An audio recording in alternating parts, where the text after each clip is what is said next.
Hello mga langga! Another day, another video. Proud Agla here.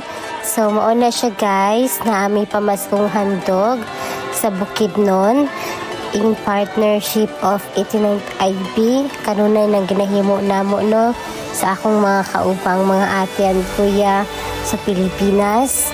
So every time nga na ay mga holidays, most especially pag Christmas, nagapamaskong handog gid mi no mo adto mi sa mga lagyong area like mga provinces.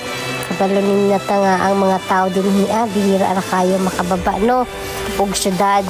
Dakong kalipay na nila nga makakitag mga mobisita kanila. So mao na siya guys, mao na hilig sa Panabo Agria Eagles Club and Panabo Agria Lady Eagles Club. Tuwa pa nung nagpinapa ko sa Pinas na asang bukida gid ang mga ginabiyahe no sakay dyan migdag kong mga truck kauban ako mga ate and kuya din niya nga as in grabe ka adventurous gud kaayo no ning among club kaning amo ang president nga si Ate Mia and si Kuya Doms. As in believe jud ko ani pud nila no kay grabe ka adventurous kaayo which is mao nang ma-enjoy gud din kami kanilang mga members jud aning club namo.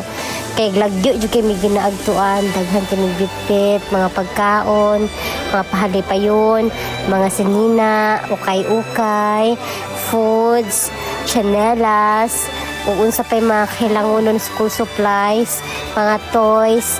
Ana gyud ang ginadala namo every time nga mga tumi sa amo ang community service or mga pamaskong handog or mga sharing of blessings namo every time nga mga tumi mga lagyong dapit dira asa Pilipinas sa may Mindanao.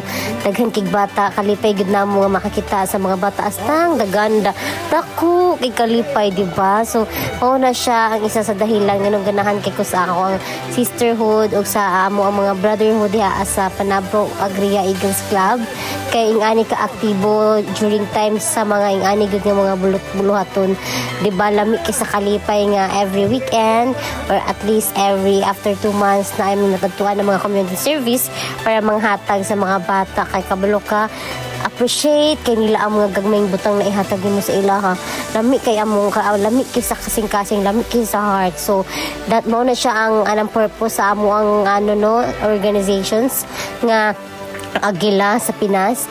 Sharing is caring, sharing is blessing, sharing is very maayo gyud sa atong kasing-kasing na every time we share our blessings is ma-feel blessed pud ta like kanang lamig sa heart. So thank you kayo mga atin kuya ug padayon ta sa ato ang goal sa ato ang club. So salamat sa pagtan-aw. God bless you all.